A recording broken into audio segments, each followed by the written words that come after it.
fill your thirst beside the river. Wash the journey from your hands.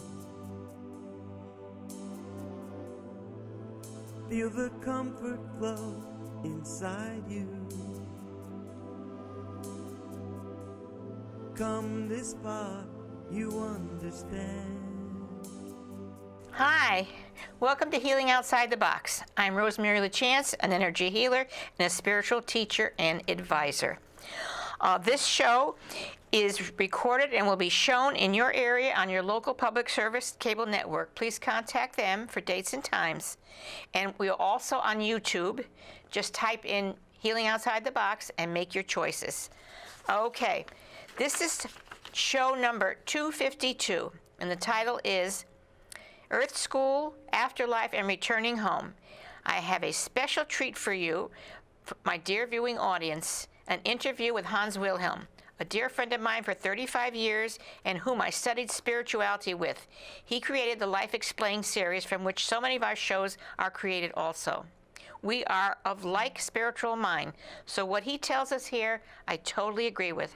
I hope you will find a lot of your answers to the meaning of life in this video.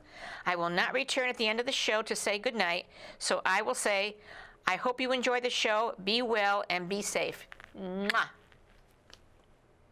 Passion Harvest.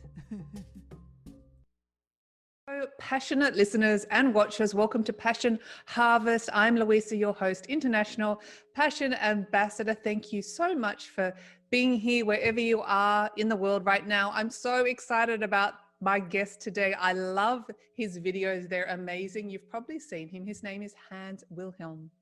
Hans Wilhelm explains complicated spiritual laws and concepts in short and free videos in a very unique and simple way. Hans explores the bigger picture perspective of our spiritual reality. His videos have been so successful, they've already been watched by over 14 million viewers, and the number of YouTube channel subscriptions has jumped to 150,000 or maybe more now. Hans is the author and illustrator of over 200 books for all ages, including some together with Byron Katie. His books have sold over 40 million copies and are translated into 30 languages. His videos are also available for free on his website, lifeexplained.com. Hans says, my mission is to offer these videos to inspire viewers to question and explore spirituality and their own relationships to the universe. This is his story and this is his passion. Hans, I'm honored and excited and so many things that you're on the show. Welcome to Passion Harvest. Thank you so much for inviting me, Louisa. I'm delighted and honored to be here. I've seen some of the shows and I'm really thrilled to be that I'm one of the many guests you're having. So it's great. It's a great opportunity. I was speaking to you before the show, and normally I have kind of a structure or guideline for guests, but Hans said to me, just do whatever comes from your heart and we'll just allow the free flowing to be explored here. So first, I'd like to ask you, how do you know or understand all these spiritual truths and concepts? Just maybe a little bit of a background about the incredible work you do and how you came to do it. Well, I've always been interested in the spiritual reality when I was a young man. And very early in life, I started with TM when I was, I think, 18, and then Edgar Cayce, Rudolf Steiner, and many different paths. So that's now over 50 years of learning different spiritual paths. And I went rather intensive with some of them. And in the last 20 or so years, I'm very much linked to the teachings that come in Germany through a woman called Gabriele, which come directly from the divine reality, from God, Christ, or any of the angels of wisdom and so on. And I found her material most compelling, and it puts everything together. I like the simplicity, I like the clarity. It's in today's language, which is very helpful, like Edgar Cayce and so on. It's very difficult to understand, and so is Steiner and many others. But it is in today's language, and I have tried to apply most of these teachings in my life all the time for the last 20 years as well, and I see the changes, so they worked for me. And I'm sharing them. It wasn't my original idea. The idea came from my father when he was dead. When before my father died, he didn't believe in life after death. And when he died, we children were with him for a little while before, just a few weeks before he died. And we took turns. And one day it was my turn. So I spoke with him. I said, look, that I know that you don't believe in life after death, but just in case your soul continues, and then explained to him more or less what will happen after death. And sort of he listened to it, smiled and says, all right, that's your belief, forget about it. And so anyway, he died soon and I totally forgot about this episode. But it was 5 years later when I heard about a young man who was communicating with the departed one, and he was very successful. People really liked him. And he just launched a new book, and in the local bookstore, he was going to presentation. So I made sure to meet him. And to be sure that I got a seat, I arrived early and I sat down, closed my eyes for a little meditation, when somebody tapped me on my shoulder and says, hi, I'm Roland Comtois, which is the author and the person I wanted to see. And I saw you coming in, and when you come in, your father came in right away as well. And he said to me, go over to this young man over there, that is my son, and tell him that I'm deeply grateful for all the information he gave me before I died, because whatever he said came true. Oh. And he says, I am now working at a station where a lot of souls are arriving, and I see that total confusion, and so many souls are not even aware that they're dead and what happened to them. So he says, could you please tell him to make books and write books about it, to tell the world about what he knows. So I am a writer and I've done books, but I also know that spiritual books are not really such hot sellers. And I said, there must be something better. And I realized also when I was young, there was no internet. And it was difficult for me to find information. And I find there's a lot of young people as well. And it says, where are the young people? And of course, at that time, before the TikTok, they were on YouTube. Right. So I said, I'm making some YouTube videos, very short one, from my understanding. And I merely offer them. I have no need to convince anybody. What I share is merely my personal understanding. And if it works for somebody, it is great. And if it doesn't work, that's great too. I cannot prove a single thing what I'm sharing. I can only say I've tried it out in my own life and I found it right for me and it made sense. And what I did in these videos is very different than most spiritual videos. I visually show how these things, how the dots connect. How, for instance, the law of attraction works, how the law of projection, how the law of karma, where the karma is stored and so on. And when we see this visually, it becomes so clear, much clearer to understand, particularly for myself. I make this video mostly for myself so that it's clear in my own head. And then I share that. So I'm the first one who learns, the first one who grasps it and understands it. And my motto here is that what Albert Einstein always said, if you cannot explain it to a 6-year-old, you probably haven't understood it yourself. So my videos are very, not simple, but they are very clear. I hope they're very clear. They are, I love them. And so that a lot of parents actually do show these videos to their children for them to understand. Children have a much easier way to grasp these concepts, because when we get older, we get so stuck in our belief system that it's not always easy to adjust to a different way of thinking. So these are for all ages now, and I just draw them and send them out into the universe. They're totally free, and hope for the best. And so far the reaction have been overwhelming, and I'm learning continuously, and the little I learn, I share with whenever I have something new to share. It's once a month. And I also have a newsletter which comes out once a month, where I highlight and explain the new video and some other things which may be of interest for anybody who is on the spiritual path. So that's basically the background. It's wonderful how this life has led you to this, and what a beacon of light you are in the world. The videos are wonderful. I encourage everyone to go and look at them. I just wanted to touch on the teachings of, was it Gabriella you mentioned? Gabriella, yes. Is she living? She's still living, yes. Because I haven't heard of her. How do people find her? And I'll put the link in the show notes, all your details. And her material comes from a very high vibration. And she, or the spiritual world, is not very fond of what we call our internet. This is really a very crude, I would say maybe demonic kind of substitute for our normal skills. Whatever we normally can do through telepathy, to understanding, etc., traveling, etc., the internet is now providing us. And there is a lot of negativity on the internet, as you know. It is so bad that recently our country really divided, split into half, caused by the internet, by the media, most of it, the extremes. So there is a lot of negativity. So she makes sure that her material does not appear anywhere on the internet. It is only available on books, and she has a television station, and there's a television station which also shares her information. That television station can be reached by the internet, and I'm happy to inform anybody there who writes to me. But so she's very carefully, that's why you cannot Google her and you cannot find her, but she has got millions of people around the world following her, and it is a very, very deep understanding. There is no membership, which is very important. There is no hierarchy, there are no priests, there is nobody, there is nothing to join. It's total freedom, like divinities, like God is total freedom. It respects totally you, where you can come and you can go, you can take what you like, you can leave what you like. So this teaching is of a very, very high vibration, and she is trying desperately to keep it on that vibration, and that it does not get distorted on the internet. Very interesting. And does she speak in English? Yes, all the books are translated in English, and yes, and CDs as well. Yes, there is an English publisher as well. It's called Gabriele Publishing House, Gabriele,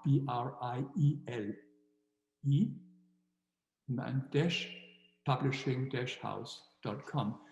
There you can find all the books, and that's where I take most of my material for understanding it myself and draw it the way, trying not to distort it in any form or fashion. But I'm not linked to that organization. It is totally my personal interest to do that. How interesting. I've got a lot of questions for you, and in the interest of time, I don't know which one to start first. They're like pushing at me which question to ask you, but I did have it on the top of my list, soulmates, and so many people are interested in this concept of soulmates. So I'd love to start there if you're comfortable with talking about that. Sure. Well, I think we have to find out, why are we here? Why are most people here on this planet Earth? And it is my deep understanding that planet Earth is a school. It is a time where we spend for maybe 20,000 days or whatever here on the planet Earth. Is 800,000 hours. It's a very short time where we come here and we have this very, very intense schooling, which we do not have in the spiritual realm, because the spiritual realm, there everything is like attracts like. We are surrounded by like-minded spirits. There is not much interaction with other possibilities and other views. Furthermore, we also don't have our physical body in the spiritual world, which means all karmic blows hurt us much more in the spiritual world than here on Earth, where we have a physical body. So on Earth, we can purify ourselves, we can clear up our karma, and we can learn and slowly grow and become perfect again. This is basically in a nutshell. Now, what do we do when we are a young person, when we have a wonderful family, we have friends, we have dogs, we have pets, we have our beloved grandmother or whatever it is, but suddenly we are asked to leave home and be totally on our own, and we go to college, provided we can go to college. Mm-hmm. But there is a very important moment for us to become who we are. We are no longer taking any pets along, any family members, our best friend, they're usually not there. We are totally alone. That is important for us to learn, to really know who we are. And that is also the reason why most of us, the vast majority, is here without our soulmate. We all have a soulmate. In the spiritual world, it's called a dual. And then it's just our totally like two halves, fitting totally perfectly together. But there's a reason why the soulmate does not incarnate with us at the same time. The reason is that we become very strong in our belief, in love, in God, in trust, and really to develop this. If we had our best friend, our soulmate with us, we totally would rely on them, and we would not really grow. We would just totally take this our security blanket. So growth would be very limited. Now, there are many instances where the soulmate does incarnate together, where the couple incarnates together. But that is usually not to use these years as a school growth, as a school term. It is more when they want to bring a teaching, when they want to bring a healing, then they support themselves by incarnating at the same time and bring this light into the world. This is very different, and that's not the majority. The majority are here to clean up our karma. So the rule number one is most likely our dual, our soulmate has not incarnated. But there are many others who really can be our soul partners, who can be very intimate, wonderful partners. They are just ideal, and we are together with them, and we can have a very enriching and beautiful relationship with them. But the partners are different than the soulmate. The partner does something very interesting. The partner always challenges us. We may be deeply in love, everything may go well, but once in a while, just sort of he gets or she gets on our nerves. That's annoying, isn't it? Annoying. And that is important. That has to be the way so that we can grow. And wow, what is this? Why am I still upset when he or she does this? What have I to clear up? So the soul partner comes into our life for growth. And we have been with these soul partners many times in lifetimes, not necessarily as a couple. It can be brother and sister, can be parents and child, but it is usually a soul we have incarnated before, and we feel very, very comfortable with them. It's nearly like a soul mate, but it isn't a soul mate, it is a soul partner. And our main goal, of course, here in life is truly to develop the inner connection to God within, to Christ, to God within. And that can be done when we are on our own. Then when we understand that there is definitely nothing to hold on to in this world of illusion, in this reality in which we have incarnated. The only solid hold we have is in us, is divinity, God in us. And that's another reason why we are coming alone, like going alone to the college, to develop this love, to develop this skill, to be with God, and to become loving and understanding. And the final point is, we may miss the soulmate, but in truth, every human being who is before us right now, with whom we are interacting, is basically our soulmate. Because we should and must treat that person as lovingly as we would treat our own soulmate. So anybody around us is as well our soulmate, because everything is in us as well. The essence of the entire creation is in us. So there is nothing outside, there is no separation. Does it answer your question on the soulmates? That question and many more, and you answered that so beautifully. I almost like went into a trance listening to you. I love listening to you. So the purpose of us reincarnating into a physical body is to learn and grow. It's a teaching. Yes, to reawaken of who we truly are. We all were perfect beings. We do not become perfect. We were perfect when we once left the divine heavens, which we call the fall. And billions of souls, or angels, are pure spirit beings left. And we created these fall worlds, which we call the worlds outside, the spiritual world outside of the pure reality of our true home. And at the lowest level is the material level. This is at the lowest level. And that is where we are right now. So our goal is for slowly to return back home where we are. We have been, all of us are pure spiritual being and perfect spiritual being, but we have, through our self-will, we have burdened ourselves. And the more we burdened ourselves, the more karma we created, and the further we fell away from this pure heaven. And it is our goal slowly to return back home. So we don't have to struggle hard to become perfect, because we were perfect. All we have to do is to forget and undo all the nonsense, which over time we have adopted. And through all our incarnations at some point, well, hopefully, we will become perfect and we will return home. There's no longer any need to reincarnate.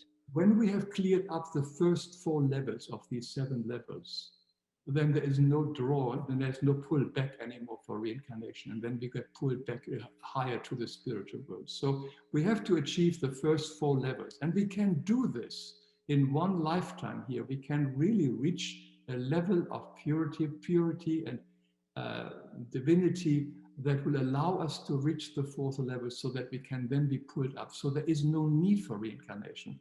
I hear over and over again that people say, oh, I don't want to reincarnate anymore, I'm tired of it, and so on.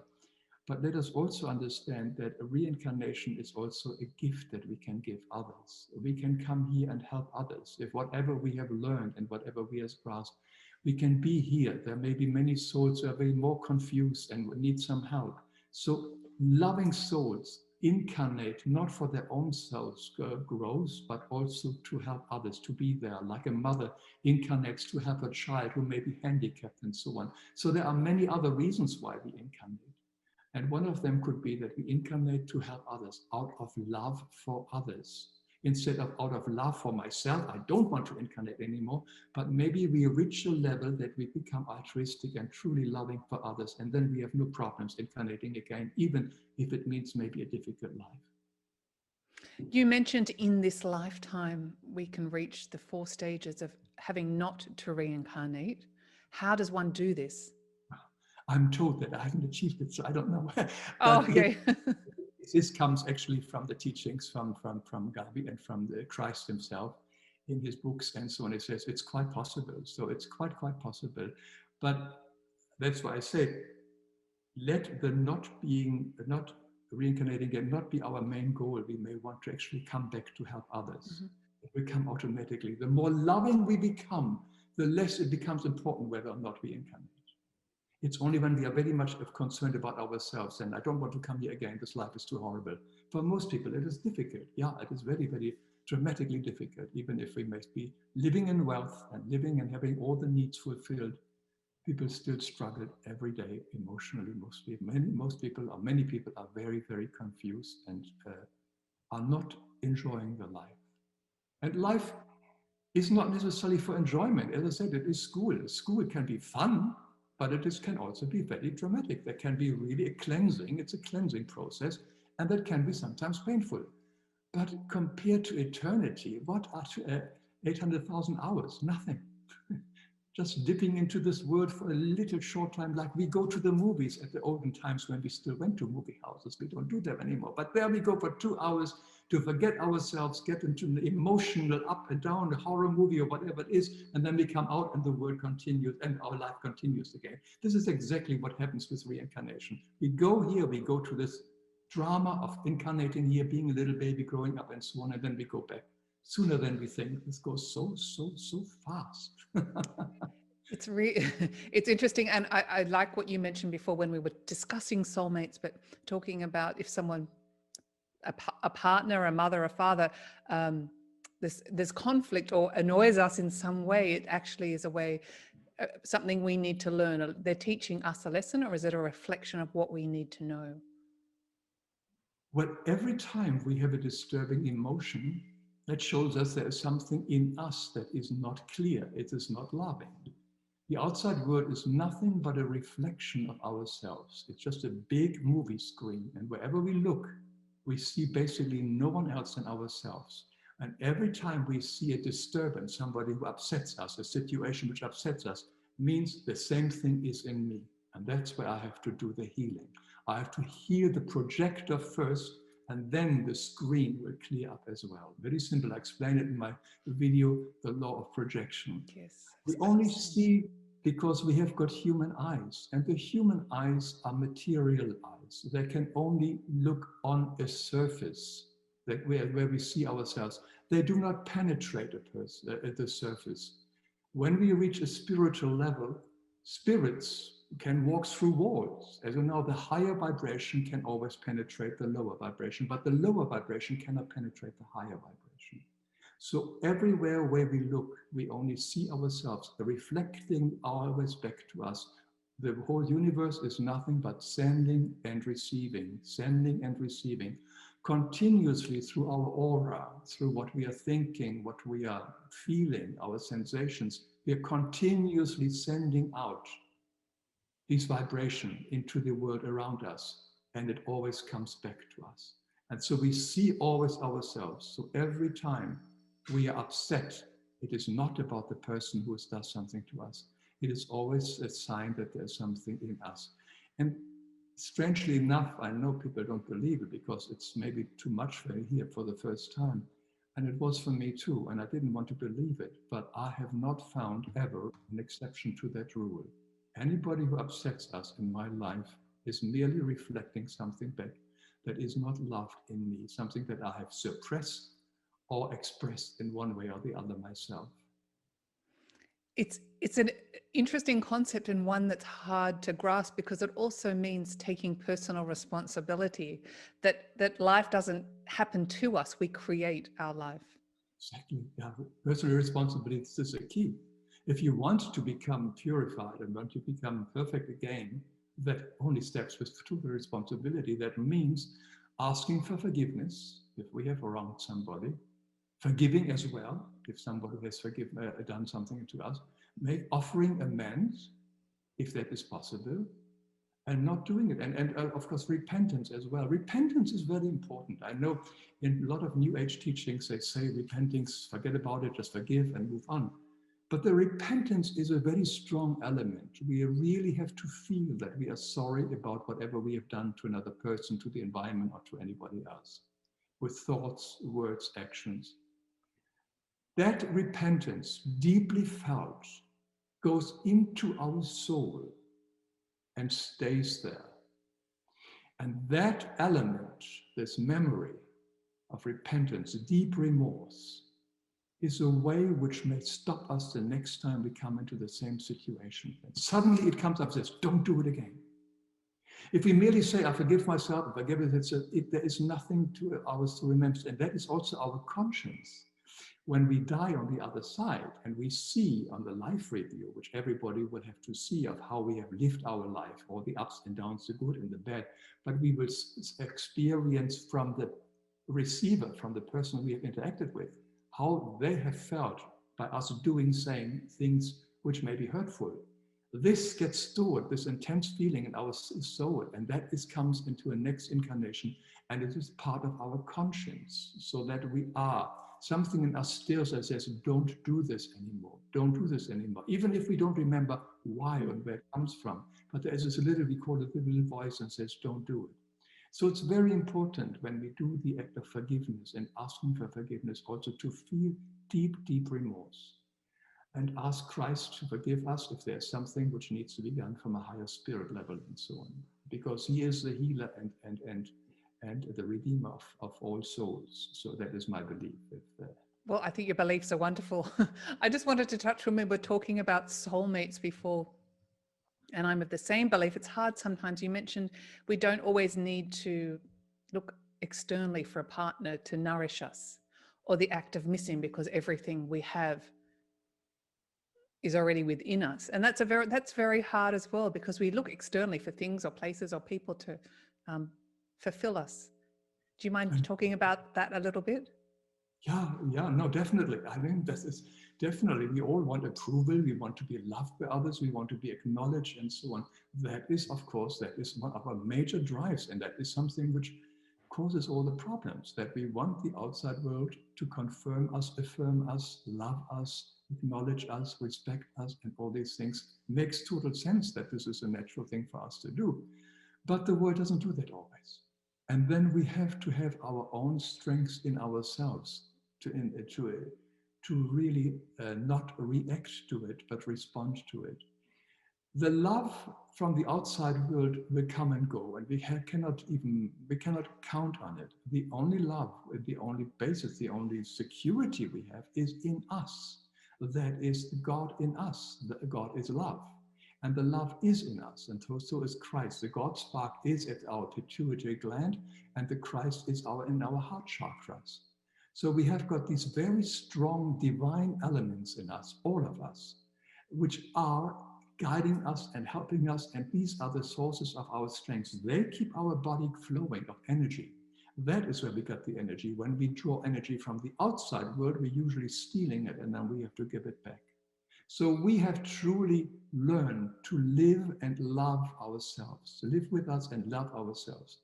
And I think that is one of the very difficult lessons we learn now in the time of the COVID center, where so many single people particularly, but also people in relationships, for the first time are really forced to go within, forced to deal with themselves with very limited distraction, except the internet. So eventually this is the opportunity to find the God within and to find the connection within, and find that is the only solid foundation we have when everything else around us can collapse, and most likely will collapse one way or the other, whether it's political or governmental. financial or whatever, it's a lot of these things can collapse. And then our identification, maybe our cash book or our prestige, where we live and so on, may no longer be there. Who are we then? Who will appreciate us, who love and validate us? That can only come from within ourselves. And the validation and love from God and Christ. And God and Christ see us equal. Everybody is equally loved, whether we are the biggest sinner or whether we are a saint. And that feeling we can develop when we really go within. And it's quite possible, and I think that is the most important thing for us to learn in this lifetime, to really this love for God and Christ. And when we have this love for God, all the others become not so important anymore. Of course, we enjoy other people affirming us, loving us, and there's nothing wrong with it. Because we are humans, we are social beings. There is a wonderful book, anybody who has that problem, by Byron Katie, whose work I really admire. It's called I Need Your Love, Is That True? It's a magnificent book where she goes in great details and depth in it, and sort of how important it is to live without that partner who ran away or left or whom we cannot get or whatever it is. It's a very powerful book, and I really strongly recommend that. And how to, you said it so beautifully, but ultimately, the love that will always remain is the love that we have for ourselves. Yeah. That's the only certainty we have, particularly in these times. I mean, yes, in the absence of the physical touch, we only have the spiritual touch. What powerful messages and learnings. Time for meditation. Go within. Get the secret is to find that inner peace, that sacred inner peace. We may not have images of God or Christ or whatever to see that, but when we feel that deep, deep inner peace, which we can reach in meditation, there's nothing outside the world which can compete with that. It is so rich. It is such a foundation. It is something where you don't really want to wake up from when you have reached it. So it is in us, we can reach it. So meditation is a very, very powerful tool. We now have the time when we are not yet back into our normal rat race, and use the time, learn to meditate and feel that and develop that skill to be calm, the inner silence, the inner harmony, the quietness. It's available to everybody. Meditation's wonderful. I'm just thinking of simple tools for people to stop loneliness, particularly in these times, or missing other people. How do we stop that mental chatter that seems to be so prevalent to many of us? The negative mind chatter. I think that is a period everybody has to go through with meditation.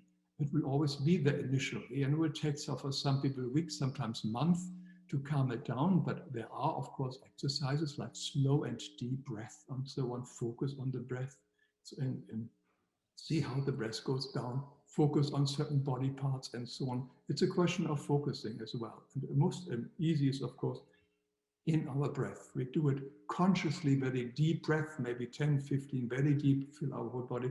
And then we let it naturally breathe, and then we and just watch our natural breath slowly. And always when another thought comes, come back to it. That would be just one of the simple meditations, but there are a lot of guided meditations that we can do, which help us as well. And I have got one of them in my videos as well. I'm going to make another one, and there are quite a lot of them available as in this as well by Gabriele, where you really slowly learn to become calmer and calmer, and then you reach the silence in you, this total stillness.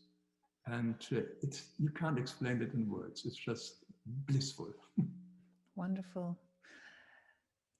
I'm just going back to the law of projection, because it is such a hard concept to grasp, that we do create what is around us, our holographic reality. So if we're experiencing conflict, or we're not in happy or enjoying our life, how do we recreate it to enjoy it? How do we recreate our holographic reality to find happiness? And I know you did touch on this, but I just want to go over it again, because it's a hard concept to grasp, and many people are probably asking the question, how do I change? How do I be happy? How do I change what I see in front of me? How do I achieve what I want to achieve?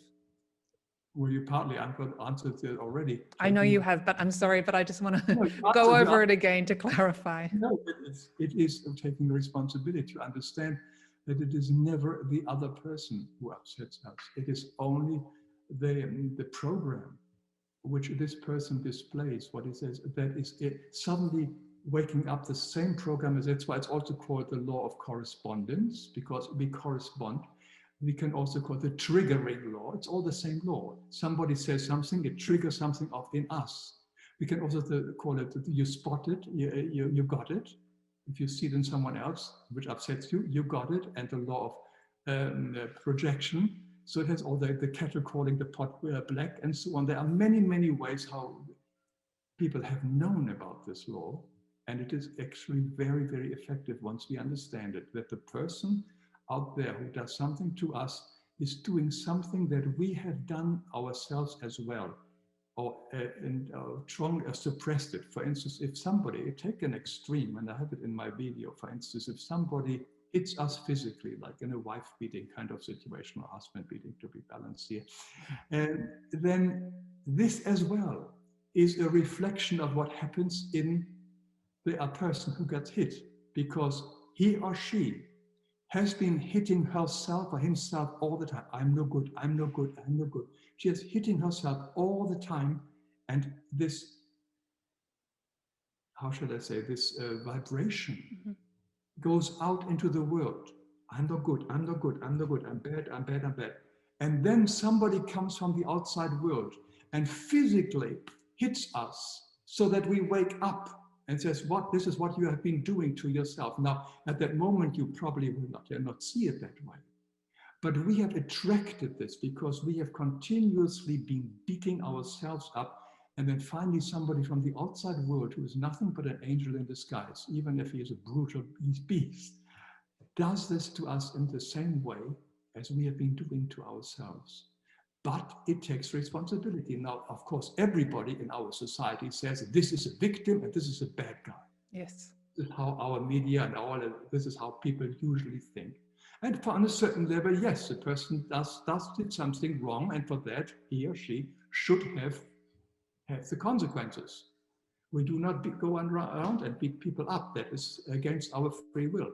But on a deeper level, that is something which the so-called victim has done to herself all the time as well. I know this is very, very, very difficult to understand. And it also has to do sometimes with reincarnation, that sometimes a person comes into our life from a previous lifetime whom we have hurt in a previous lifetime, and they hurt us this time. That's what slavery and things like this can be, something like this. So that all these things are moments for us to wake up. And before we curse the person or the outside situation, or for instance, we watch television and we see a lot of war there and people killing each other, and we are very upset about it. So the first question is, where do I have war within myself? What am I fighting in myself? So everything out there is to help us, to bring us home. Every situation we are facing is here to heal us and to bring us home. They may look terrible, they may be brutal and painful, but it is all, in a quote, good, because it all brings us back. And the pain we suffer sometimes can be nothing else but an outflowing of karma, so we can be freed of that karma. Thank you for clarifying that, and what resonated so much with me, and what I think is so important, that many people, depending on the situation, stay in a victim mode. And if one stays in a victim mode, they can never really be free. No. And I wish I could find the right quote again. Who has hurt you more? Byron Katie said that, and I get it very wrong, but the meaning of the game. Who is hurting you more? The person who has hit you once, or you hitting yourself, thinking over and over, hitting yourself in your mind over and over and over again, that incident? Who is hitting you more? She puts it a little better. But I mean, this is the thing. True. We carry this on. We carry this on. This happened once, and it's bad. But after that, we are victim. And so on, we blow this out of perspective. And where victim will get is, of course, attention. Oh, poor, you can't do this. Yes, the Me Too thing is all about poor. Yes, poor you, poor you, poor you. And now it is all a very different story if you go from a spiritual aspect. It is still wrong what the person does individually, and we do not argue about that. But that it happened to certain people only and not to others is no coincidence. There are no coincidences in this life. It's impossible. Everything is carefully orchestrated for our well-being, individually. I completely agree with that. I'd love to just backtrack. So important. You were mentioning, you told your father what happens when we leave our physical body, when we transition. What does happen? Oh. Well, I'm sure a lot of your viewers know this already, and there are many, many things. First of all, a soul leaving the body, usually with the last breath, and then is next to the body, and then starting to breathe in a different way. They continue breathing as well, but it's a spiritual breath. And the real death happens only when the silver cord is cut. The silver cord connects us to the physical body. And when that is cut, there is no way that the soul can go back into the body. Because we leave, when we sleep, we leave connected with our silver cord, we go in the realm of our dreams. And that connects us to our physical body, and we return. But once the cord is cut, then we are free. Now, it depends. If a person has been sick and very ill before his or her death, then they usually go to a period where they will recover, sort of like a hospital kind of thing, a much lovelier, much better setting for the soul to really recover from that. But if it's not, and it's very important, if it's a person is not prepared of death and doesn't believe in life after death, many of these souls cannot even grasp that they are dead. And they find their identification, the place of work where they live and so on, and they get stuck there and they stay there. And there's a wonderful movie about this, Ghosts, for instance, and the other movie is The Others with Nicole Kidman. If anybody wants to watch these movies, they're magnificent, explaining this, how a soul can get stuck, not accepting that they have actually died. And they are The Sixth Sense is probably one of the most famous ones. That is that actually nobody interacts with them anymore, and eventually then maybe they see the divine spirit beings who try to lead them out back to the higher spheres. But if you do not believe in life after death, then these spirit beings who are always there to help us and usher us back into where we need to be, they're just not accepted by the soul. They don't believe in it. They're afraid of it or whatever. So it takes time for many souls who have just died to accept that they are dead, and then they move on. So they move on. Firstly, of course, the life continues. We all know that the life continues. Nothing dies. It's only transition, like going from one room to the other. Life is eternal. Then we will be attracted to the spheres of that vibrates most to us, where we are. If we have been a murderer, we may be drawn to the spheres of murderers to take an extreme. And if we have got very strong Muslim or whatever beliefs or whatever, then we're getting very much drawn into that kind of spiritual realm where a lot of other souls believe the same thing. And also the other thing which comes is our life review. We all will have the opportunity to look back on our life, of how we have lived every second of our life, and how our life has impacted others. I mentioned that earlier. And in that review, we will feel and sense of how our words, actions, thoughts, and sensations have impacted others and how they have felt. This can be very painful at times, but it is also very healing. And it's very important for us to experience this. So this does not happen with any judgment. There is nobody sitting there like you are good or bad. This is our own judgment. We usually do this together with our guardian spirit to help us, guide us, so that we see what we have done. Have we fulfilled what we had planned to do in this lifetime? Have we become more loving, more caring, or have we become more selfish, more self-centered? All this will become very clear to us, and then we will continue in the spheres that corresponds to our vibration, and there we will continue our work. Now, life on the other side, and most of it doesn't look much different than here. We have got homes there, we have streets, and whatever it is, it looks very similar in the lower spheres at least. And we feel most of us will probably very happy there for a while, but then it becomes boring and then we want to move on, and then we want to learn more, and then we want to challenge ourselves again. And very often people then say it's time to reincarnate or do other tasks to move on. So that in a brief way to explain what happens to most of us. We all will continue living. And when the beauty is, if we know this, we can do so much as we are still alive here. For instance, clear up all our unresolved relationships. With our parents, even if they are no longer alive, we can still ask Christ to solve whatever needs to be solved there, and that we are sorry for what we did and vice versa, and that we love them. And any other family member, friend, or whoever it is whom we feel have hurt or hurt us, try to find harmony with that soul in this lifetime. It is so, so, so very important, because whatever we have not bound here, it binds us in the other world, and they will continue being us, our enemy or our enemy or our anybody with whom we have something to solve, and we have to maybe incarnate again to solve it here. Use our time to solve everything which binds us. And yes, I understand that a lot of people will say, you have no idea how bad my parents were, or how bad this person was, or that person, and so on. I could never forgive them. Yes, you will forgive them. Eventually you will forgive them, because eventually you will come from a space of love and kindness, and you will see that whatever the other person did, he or she did because of their way of this, how they saw the world, and what they have a reason why they were the way they were.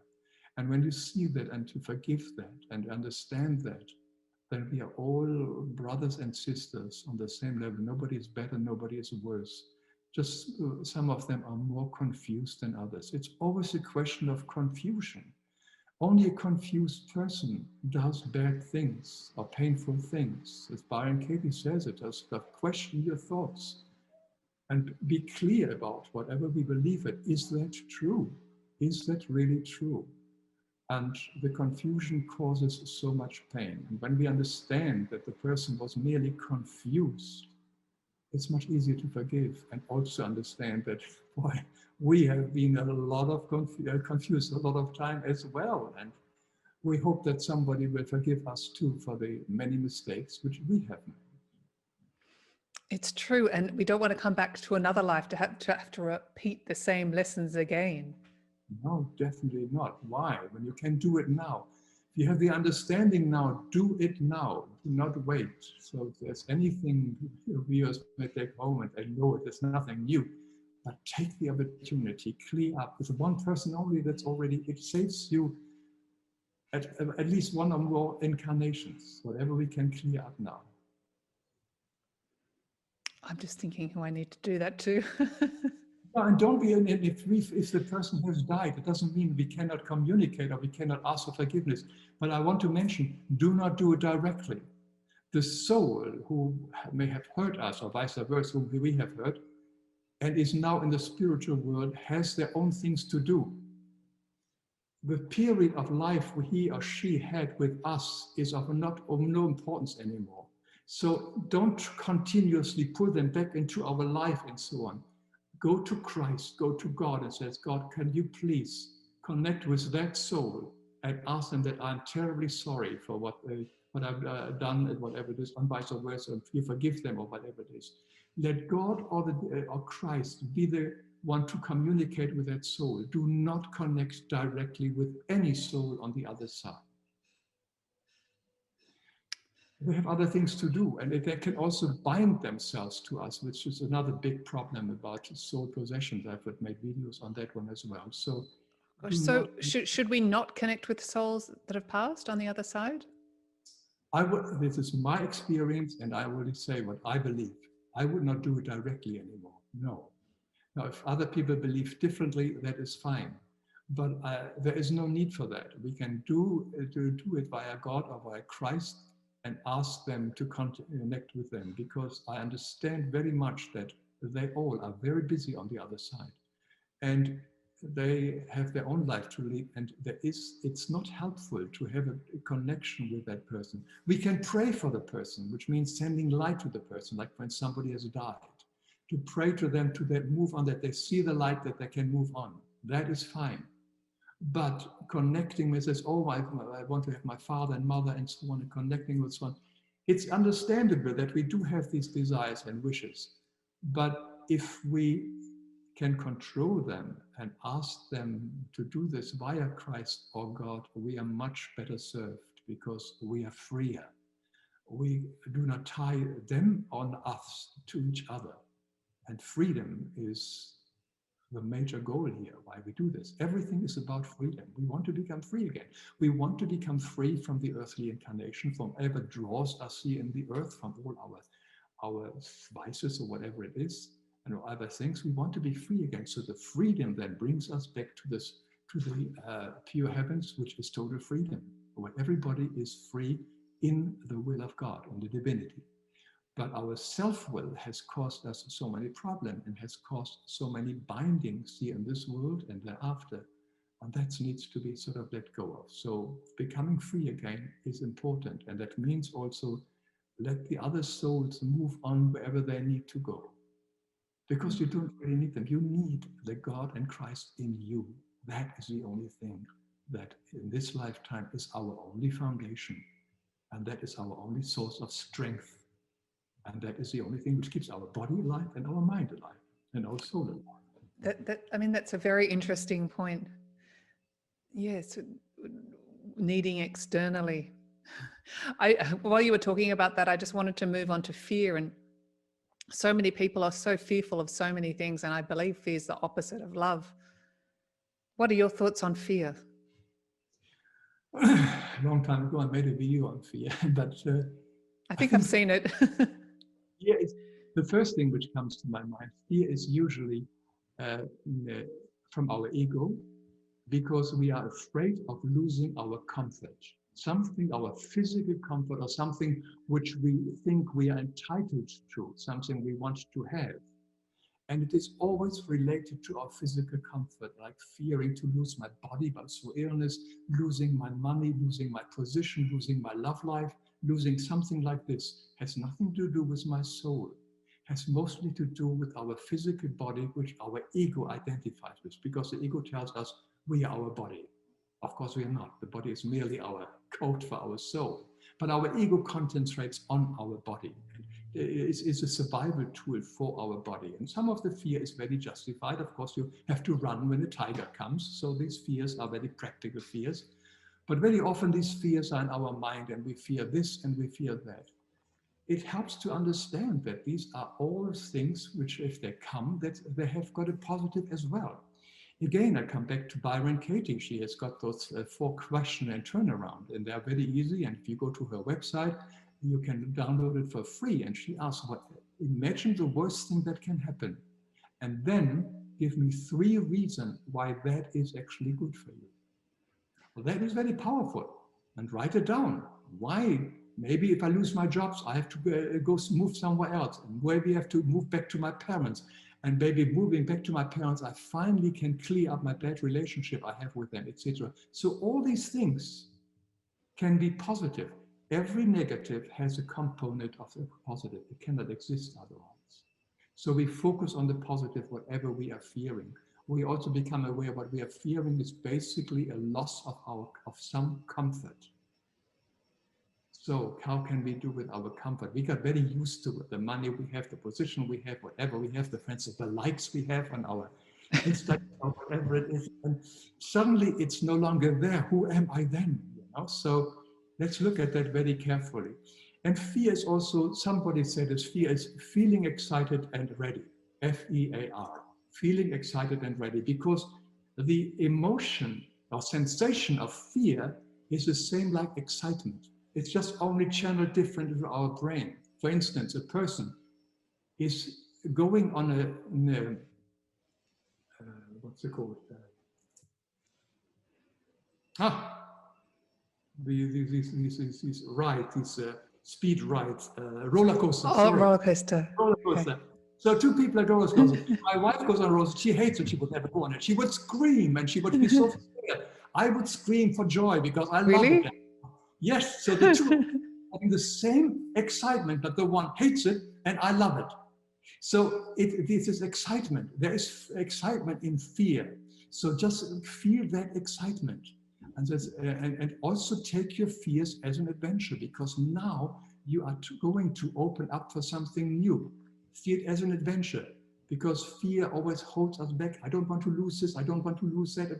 But open up and says, yes, maybe we should lose it, or maybe I should lose this comfort or whatever. And then a new phase begins, a new adventure beginning, feeling excited and ready, and calling our fears our new adventures. That's how I would see the fears. I love that. I think that's amazing. Feeling excited and ready. Anytime I'm feeling fearful, I'm going to refer to that. What can happen to you? Nothing. Nothing can happen to you. You can only lose your comfort, but you cannot lose anything else. You cannot lose yourself. You can have your soul. Your body is only a temporary garment, like your beautiful top. I mean, that goes. We have to everybody has to let go of it eventually. So what? Take care of it. So yes, you can die. Okay, but life continues. And then you have another adventure. So what is there really, really to fear? It is only our worries, our thoughts, that makes it so big. When we sit there and says, oh, this is over, repeated thought, repeated thought, repeated thought, repeated thought, and it makes us very depressed and very heavy. But it's a thinking, it's just a thinking. Byron Katie says, what is it really to ask ourselves? Is that whatever we fear, is it really true? Can you know for sure, is that true? And in all cases, we'll say, no, it can't be really true that it takes place. But if we think it, we are upset. But how would we feel if we do not think it? Wow. So it's a question of not what happens to me, it's a question of what am I thinking.